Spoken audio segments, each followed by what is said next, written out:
you ready? It's the Roundtable with me, Robert Bannon. Well, hey everybody, my name is Robert Bannon. Welcome to the Roundtable. What a joyous time. Spring has sprung. The world is new. Joy is in the air. Short sleeves are on. Shorts are unpacked. And great art is being created. And we're here to tell you all about it. Thank you for joining the Roundtable Talks. It's a bonus show. We're live every single Thursday with bonus content throughout the week. And today we have one of our favorite returning guests, a legendary queen who is on stages and screens and on your radio. The one and only Peppermint is stopping by. She has like 1,000 projects to tell us about. Take the special talks is with one of our favorite guests of all time. And guess what? She gave us a moniker when she was here last time. She said the Roundtable is where all the queer kids come to play. And I've stolen it. And we end every single Roundtable email and give credit all due to the one and only, the legend that is Peppermint. She is here. She has about 68 projects going on. And I can't wait to talk about each and every one of them. Peppermint, welcome back. Hi, so good to be back. Thank you so much. Where the queer kids come to play, as you said. Darling, here we are. I stole it, but I give you credit. I promise. That's okay, and I appreciate it. You know, I mean, I can't own the truth, can I? It's just the truth. Well, it's always an honor and a pleasure to have you here, especially as we ramp up for Pride season and with all the events that you have going on and the state of the world that we live in. It's an honor for you to be with us to talk about all that's going on. You are such an inspiration to everyone out here because you have been a trailblazer and have lived authentically from the get-go. Many people have followed in your footsteps. What does it feel like when you turn on the news and you see the world today, and how important is it for you to keep being out here doing the work that you do in face and in spite of it all? You know, I mean, on one hand, it is a little discouraging. You know, we definitely made some wonderful headway and progress with regards to visibility and just people getting a better understanding of who we are as LGBTQ people. I think we started to see that some opposition and sort of resistance to a lot of these ideas and our identities, frankly, in the during the Trump administration. It's no nice way to put it without saying his name. And you know, that is unfortunate.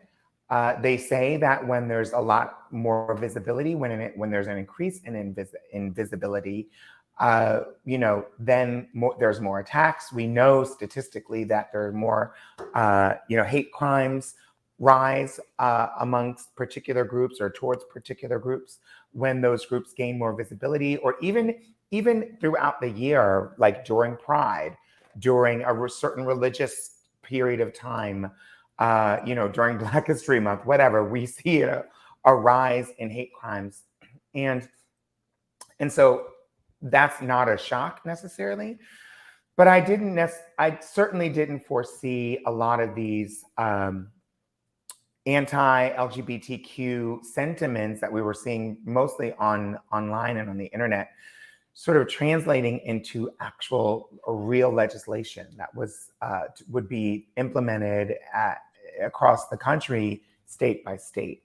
And that also is not new. This is the same tactic and the same playbook that they've used in the past to not only attack our community, but other marginalized communities as well. I'm a member of several of those communities. And so it's not necessarily new. And the thing that brings me solace is knowing that I myself come from a long line of transcestors. You're not just all serious, Peppermint. You are not just all about, you have a brand new comedy special out. Can you even believe it? I wouldn't even, if you had asked me a year or two ago that if I would have been a comedy, I would have told you no. Well, maybe a year ago, because we were planning it then, but no, I would not have known it. It's a surprise to me as much as it's a surprise to anybody else. Well, it's streaming now. You get Amazon Prime, Apple TV, Vimeo, wherever you stream, YouTube, wherever you stream your content, you can stream Society Effects. Can you tell us a little bit, what is your stand-up like? What do we see on the special? Well, you know, as a drag entertainer and a nightlife entertainer, I've been using comedy and jokes and things as a part of the routine. That's just, you know, it's a part of the job, especially in a live setting, you know, a sort of bar, nightclub setting on a microphone. That's not unusual. And so I felt really comfortable with that. It's not like I was worried about the audience, but it really is the formulation of these stories and how you're going to lay them out and how you're going to deliver them, and sort of the creation and the preparation that can go into a stand-up comedy routine. And even the most artful, maybe even the ones who aren't that skilled, stand-up comics who are experienced put a lot of time and effort into their material. And so I got a chance to experience that. I don't envy them at all. Not that I don't like to prepare, but it is just, you know, brutal and grueling and very tedious work. But I'm really glad that I did it, not only for the experience, because to be honest, doing a stand-up comedy routine was not on my bucket list. Okay. But I'm really glad that I did it, because I think the timing could not have been better. Mm-hmm. It's that the routine is basically, the special is basically me telling some of my own stories from my own life, which are things that are easy to do and something that I know, obviously, because I experienced it. And so you know, it wasn't that difficult when it comes to it, like figuring out what I was going to talk about. And I did work with a fabulous co-writer, Kelly Howard, who's a great stand-up comic in her own right. She's out of Chicago. And yeah, I feel really proud of it. And I'm also grateful that I'm able to talk about things like dating while trans, and a lot of the anti-trans bills and laws that even at the time when we filmed this, which was a while ago, now it's also relevant here now, you know. And so I'm grateful that I had the chance to do it, thanks to Comedy Dynamics. And it is available everywhere for people to laugh at or throw tomatoes. You can throw tomatoes at your TV if you like, just as long as you buy it. No one's Not gonna, the TV, buy the special. no one is going to throw any tomatoes. Oh, darn it. I'm Okay, sure it is. You're okay. We're okay. I know no one's going to throw tomatoes. I know that they're going to really enjoy it, and I can only imagine the fun. I'd love to know your dating story. I want to know. I want to kiki it up and hear all the stories. So I'm going to buy it. It's must see TV. Everybody, I'm in. The first time I have to may I have a confession. I'm very late to the Drag Race world. Everyone told me I need to watch. I did not watch the Peppermint season. Okay, but I did see this. And this is when I first was introduced to Peppermint, which is head over heels Broadway. You are a icon of the Broadway, trans or not, just performer in general, playing that role. That role is now done regionally in community theaters everywhere. And I have had friends who have said, I've gotten to play the part that Peppermint originated. I gotten to play the part that Peppermint was in. You know, you really made a lane and a line for a lot of people to be seen. And you're back in another musical right there in Los Angeles all the way until June 25th. So LA friends, get yourselves down to see a Transparent musical right now. Tell us about this. How's it been? Are you ready? It's opening pretty soon. Oh my gosh. No, I'm not ready. I'm not ready. I need more time. Can someone please invent an eighth or a ninth day? Good grief. Already. I know I'm not the only one who feels that way, right? Oh, yes. I get it. But I will tell you that I love the cast. This show, of course, is created by the original creators of the hit Amazon TV series. And it's, you know, if you like the TV series or love the TV series, then you will feel right at home watching this. Of course, it's a stage musical. And unfortunately, it's not the same cast as the TV series. Well, for better or worse, it's definitely not the same cast in some regards, but it's an entirely new cast. And they're so talented, Broadway legends there. And it's just it's a brilliant production. It's led by and directed by Tina Landau, who directed SpongeBob SquarePants. And I fell in love with Tina after working on a different project with Tina. And And so when she asked me if I'd even be interested in reading the script for this, of course I jumped at it, and I'm just so glad that I did.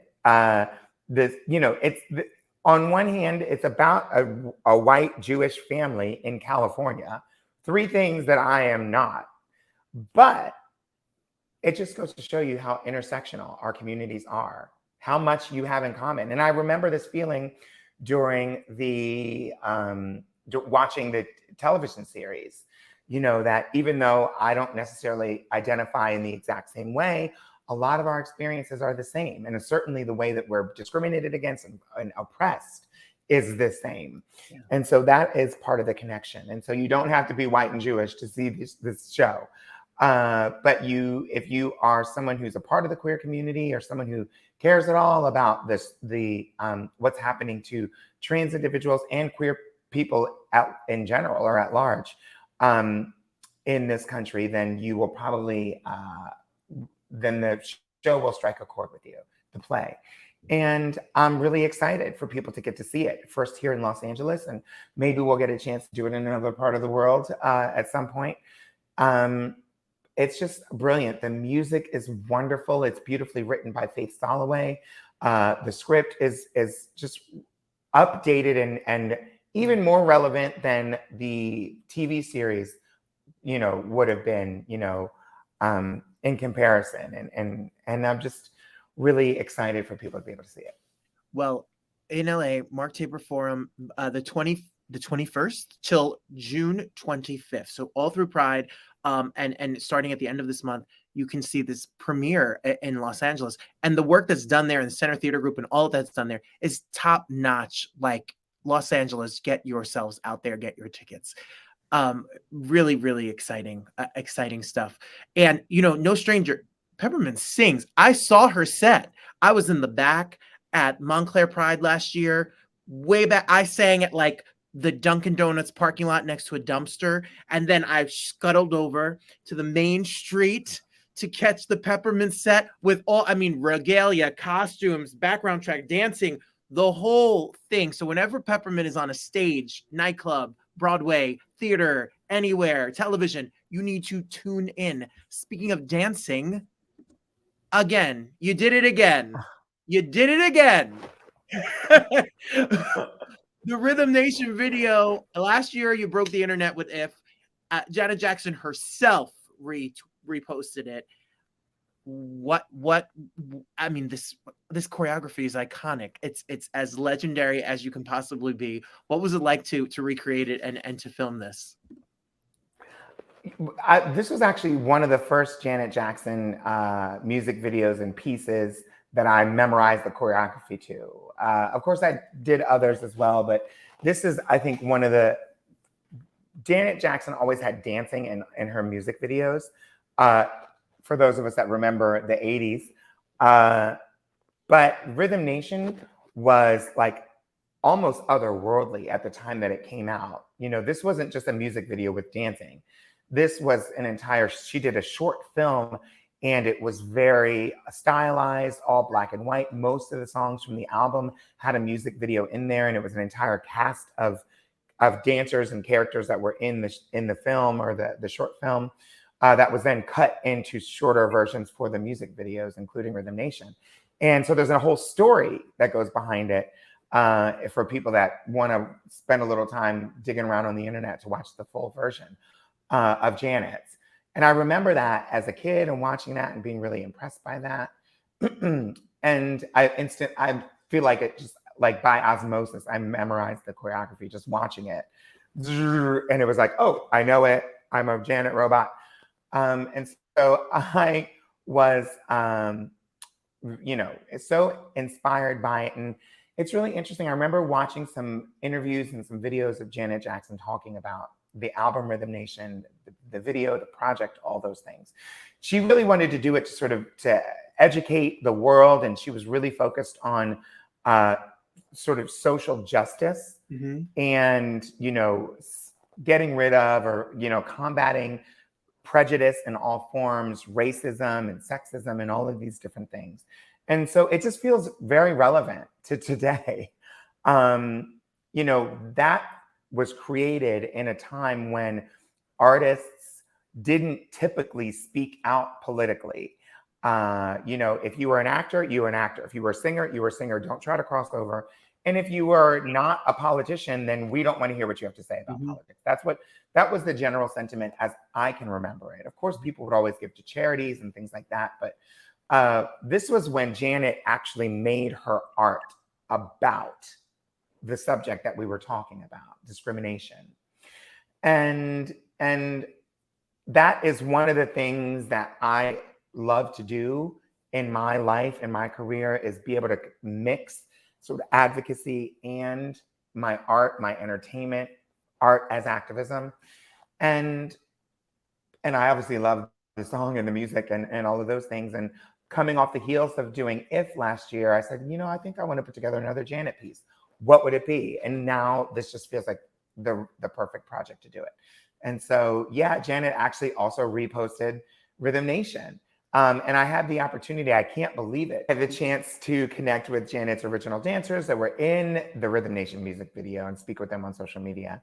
And that was also a dream come true. Like Tina Landon is one of Janet's most famous dancers and choreographers, and she's such an icon in the world of dance. But also Anthony Thomas, he was the original choreographer of those moves, the 5, 4, 3, 2, 1, and all that stuff they were doing. And so I was like, oh my gosh, yes, I need to talk to these people. And I had a chance to share the video with them, and I just couldn't be more proud. If I get a chance to come back to Montclair Pride, I hope I do. We are working our darndest. Then we will be performing a live version of Rhythm Nation. There. Or wherever you're going to be. We'll figure wherever you're somewhere and performing it. I'm here for it, because born in the early 80s, I can remember the moment. I remember the moment and the icon that is Miss Jackson. So I'm there. I'll wear my name is not baby t-shirt, and I'll be ready for the Peppermint Janet extravaganza.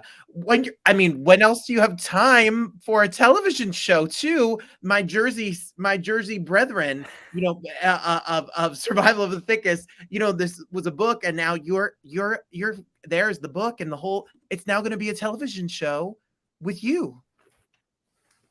Yeah, I'm super excited. I haven't had a chance to finish the book, but I haven't. I started reading it, and I'm just excited. Michelle Buto is really, I mean, if you go back and look for several years, you'll find her in various projects and on your screens. But now it just feels like this is such a great moment for her. I also love her as the host of The Circle. Yes. Which is great. And there's also a new show, a barbecue show that she's going to be hosting coming out.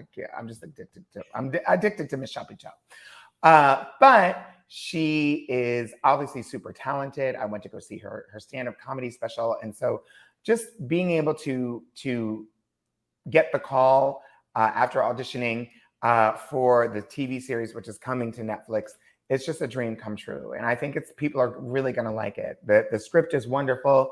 And, you know, Michelle said that what she wants to do with this project is really be really inclusive and sort of walk the walk that we have been hearing for so many people. Speaking about equality is one thing, and saying you want to include people is another, but then actually bringing those people into the project. And so she wants to not only have, you know, queer stories and stories of people of color and people of different abilities, you know, on camera, but she's also going to be bringing, you know, female directors and writers and just an entire, like, the people who usually are left out of the room are going to be front and center. And I think that's just so great. And so I cannot wait for the show.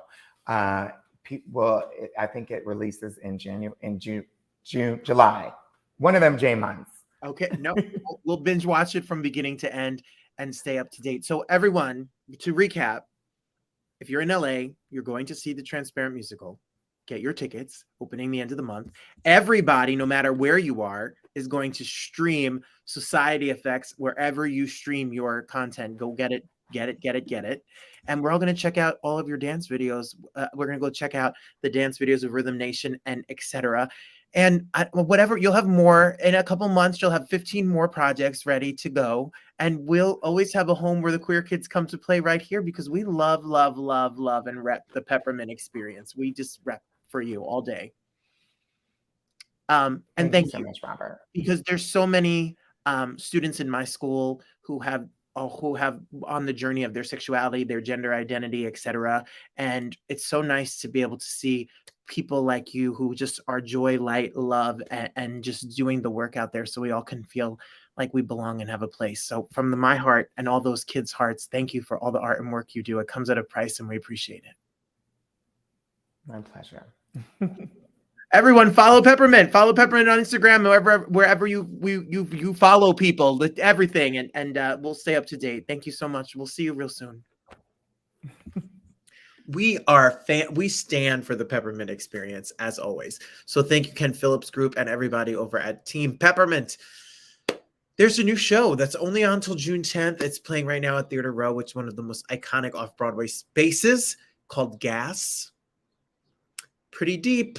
It's a deep show with a really deep message. Been really, really talented, exciting creators.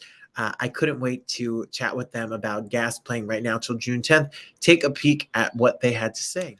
All right, so we're always excited to talk about new works, new art, and especially about artists talking about art. And we have a lucky treat for you all, because we not only have the director of this new play that is being done on Theater Row starting May 21st, with previews opening on May 25th, but we also have the playwright as well, and the director. So we're going to get all the inside scoop about Gas coming to you. You can get your tickets right now at theaterrow.org. Felicia and Charlie are here. Hi. How you doing? Well, I'm doing great. How are you doing? You're in the middle of rehearsals. We're in the room. Yes. And your first preview is in a week. So Is it? Saturday, next Saturday, I think, right? Not a panic attack. no panic attacks. No panic attacks at all. You only have a limited amount of time to see it. It's till June 10th. So make sure you go to theaterrow.org and grab your tickets. So Charlie, where did this show, war, the relationships of war, in a wild time that we're living in right now, it sounds pretty relevant and prevalent as ever. Where did you get the idea to write this? I believe, what is this, your 10th show? Maybe? Yeah, 10th play that's been produced in New York City. So the idea really happened about 15 years ago, where two different things happened. One was I went to one of the museums and I saw Otto Dix. They had a retrospective of World War I painters from Germany. And Otto Dix decided to be a patriot, and he enlisted into World War I. And during the war, he tried to paint and he couldn't paint. His painting just didn't happen, really. So then after the war, he painted the most graphic art ever. I mean, it's just an extraordinary... Grotesque. What's that? Grotesque. Grotesque. I mean, you just can't believe it. And when I was so struck by it that I said, okay, man, one day I'm going to write a play about it. And then the other part of it was I read an article about a U.S. doctor from who's a Vietnam doctor, went over to the Vietnam, and a Viet Cong came in to his hospital and he had to amputate his arm. So what happened was that he took the skeleton arm, the doctor, back to the United States. And then 48 years later, he went back to Vietnam, found the Viet Cong, and gave him the arm back. So those two things happened to me 15, 20 years ago. So then I just take notes for 10, 15 years. And then during the pandemic, I wrote the play, not in conjunction with anything that is going on now in the world. Now it just happened that way. But I took those concepts, and with Felicia, great help, we're doing this crazy, amazing visual movement, sound. We have a live sax player, and that's what we're doing. Well, Charlie, I guess just an overnight success. It's only been 15 years of notes and 25 years. The ADD in me has anxiety just waiting 15 years to get this up and out. Yeah, well, that's what happens. I just let it go through me, in me, wherever it has to go, and then finally, something triggers, and then I'm able to write the play. Well, Felicia, here is the poster. As you can see, June 10th. Make sure grab your tickets. Yes, it's presented by that Luke Wilson, as in that Luke Wilson, the actor, and it is going to be at Theater Row. So if you're heading down and around Midtown and you're traveling to New York, or if you're in New York and you're an artist lover, make sure you stop by and check it out. Felicia, when did you hear about the project, and what were your thoughts when you sat down with your director hat to read it?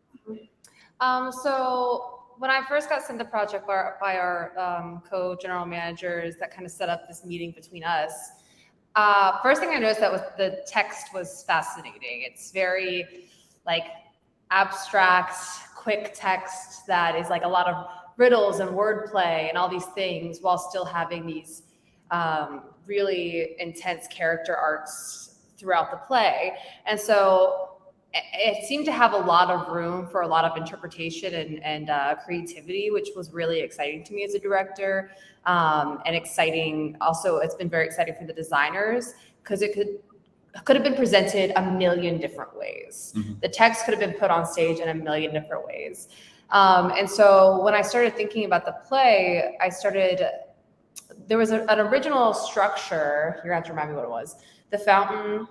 Right. Armand Vaillancourt Fountain in San Francisco is this brutalistic, huge concrete tubular tubes with water gushing out of it, built in 1960s during the Vietnam War. And Vaillancourt was this big protest guy who lives in Montreal and still is alive up there, around 95 years old. Yeah. So I was looking at images of this structure, and it reminded me, the tube structures reminded me of like almost like a play place. And it almost looked like something that would be fun to climb on and climb through and all these things. And I started thinking about I was looking at a photo of a site in Ukraine that had been bombed, and it was a playground. And there was still these like remnants of the structure for what was meant to be for kids to play on and for joy and for love. And looking at its destruction, just that image to me was like very strong. And so I started thinking about, okay, what if we set this in an abandoned playground? So we have this kind of strong contrast between the horrifying aspects of war that we're discussing in this play, and then having kind of all this like constant memory of like the innocence it's destroyed on stage. And in addition with that, there's been, Charles mentioned movement, but this play has brought about a lot of opportunity for adding in some movement pieces. The original script had mentioned a trumpet player. We've changed that to like a saxophone player that's mic'd up, where the sounds of the saxophone become the sounds of war, become the sounds of this character of God, me, that's kind of running this world. I know we haven't said what the play's about exactly, but right. It's wild. And it's been a really amazing creative opportunity. And by the way, I just want to say we have like the most incredible team of actors. Tanisha Murphy, JJ McClone, Scout Backus, AJ Diddy, and then our saxophone player, Kevin Kim. And their work that they put in to interpret this like really wild text and then physicalizing it on stage has been really, really amazing to work with. So yeah, that was kind of my vision for it. I wanted it to be, the idea of it kind of being in this like, we like to use the word like liminal space where all these people have arrived, and where they go after is unclear. And this kind of idea of like war is never ending, war is a circle, all these kind of ideas that are quite abstract, and then trying to physicalize them on stage. Well, and you just answered a question that I was going to ask, which was about how you built this cast and how you put this cast together. But I've already realized you all are way smarter than me. You have amazing metaphors and thoughts and visualization about how you're going to put this together.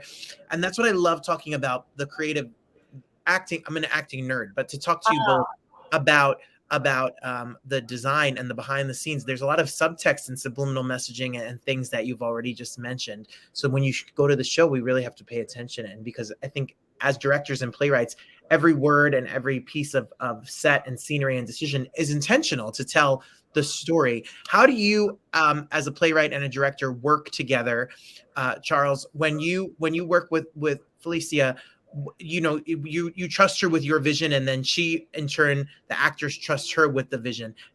What is the relationship like between a playwright and the director of a piece? Well, one, she likes the material. I mean, she loves it.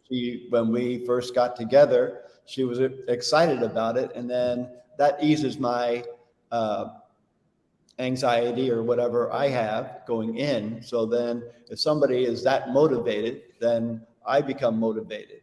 And then we have a dialogue that we have created. And so it works out really well. And then we didn't really discuss, we talked about how to work together, and then it just happens. You know, when she needs me, I'm there, and I show up, and when she'll have questions or we'll get together and have to do some rewrites, and you know, it's a new play, so everybody's really excited because it's a new play. It's not something that's ever been done before. So just that task in itself is excruciating sometimes, because Felicia says, Charlie, well, what about this? And my first response is, oh, man, what did I do? I did something wrong or something. No. Then I regain my composure, and then we discuss, and sometimes I'll say something to Felicia and she gives me a look, and then we talk about it. I mean, it's true. It's true. And it's then true. But it works out, and the play is literally an immersion without being an immersive play. Yeah. Yes. And Felicia, how do you take then the words on the text of the play and the message in the play, and what Charles had as idea, and then how do you work to translate that with the ensemble and the cast to make sure that they follow through? What is your kind of mantra as a director and collaborating with the artists on stage? So one thing I'll tell you, when I was casting this show, I was thinking of, I love smart actors that have that make big choices and interpret the text.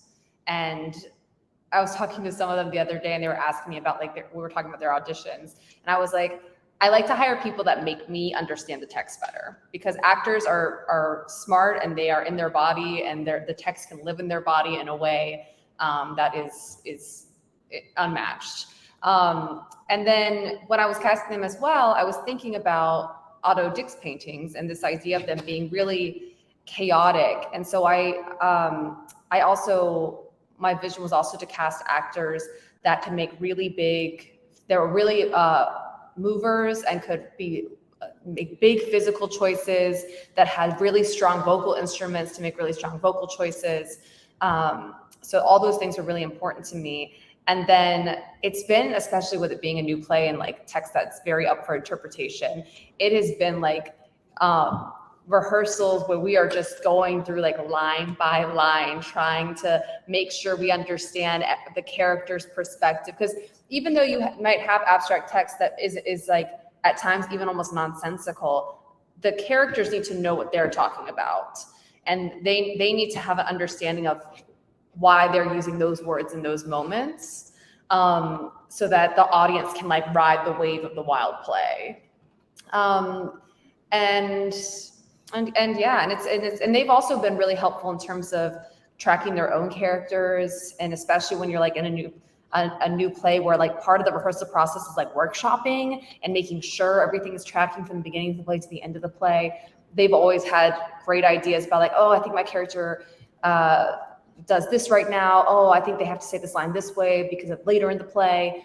And it's like we're all working together collaboratively to make this thing not only like I'm a director that really like works in spectacle and big imagery, and so not only to make it look really cool, which absolutely is going to look very cool, but also making sure that we are looking at real people on stage going on a journey, in addition to strong imagery and yeah. So those sort of the things. I think that all sounds amazing. If you're excited, go to theaterrow.org, get your tickets until June 10th. So Charles, you wrote 10 produced plays at this moment, with I'm sure more to come. Felicia, in her spare time, I don't know, teaches, directs, runs a punk rock band, talks about horror. So, you both are quite artists and artists through and through, in the sense that you are putting out work. And before we wrap things up here today, what do you hope, and when you put this piece up, that the audience leaves with? What is the theme or the mantra or the lesson that you hope that when you worked on this for this time, that we all leave and take with us, Charles? Well, hopefully when the curtain goes down, nothing will happen and it'll be really quiet. Because this play with the Swader brothers, or they're twins, they created this set with the parachutes going out. And it's just going to be, in the sound, it's just going to be almost overwhelming, or hopefully overwhelming, that when it does end, the audience, each body will feel it and have an experience.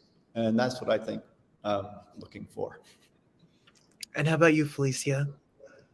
Yeah, so we were talking yesterday about the character of Otto Dix and how some of these characters, they don't really get a resolution at the end of this play, because in life you don't really necessarily get a resolution when you've gone through some sort of trauma. You can try to come out on the other side, but the thing is always still with you. And so the last line of the play, spoiler, is what do we have to live for? And there is an image that I brought up during our first read through, and it's not going to make sense at first, but just go with me, is a trapeze artist, and he's flying in the air and he's about to grab the pole, but he's not there yet. And so this idea of like, you're always almost to the thing you want, but it's it's impossible to land there and grab it and finish your journey, because journeys rarely end with a perfect bow at the end, especially with characters that have gone through extraordinary amounts of trauma. So that's kind of the vibe at the end. All right. Well, it's a vibe for sure. Gas is going to be playing from May 20th till June 10th at Theater Row in New York City. Make sure you grab your tickets if you want to grab your tickets. You only have till the 10th. Go to theaterrow.org. Congratulations. Break legs. Have the best experience, rehearsal, previews, and opening night. And I hope it's an amazing run. Thank you both for being here. Thank you so much, Robert. Thank you so much, Robert.